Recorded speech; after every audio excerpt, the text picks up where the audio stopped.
Danas kuvamo domaću supu. Imamo šuplje juneće kosti.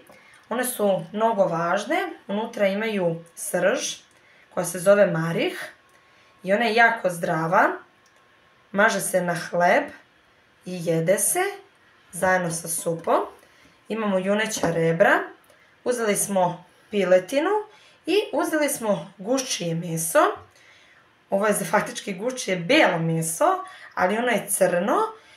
Ali supa neće vam biti crna, ali ona ima prirodnu masnoću, tako da će pustiti guščiju mast i supa će vam biti žuta.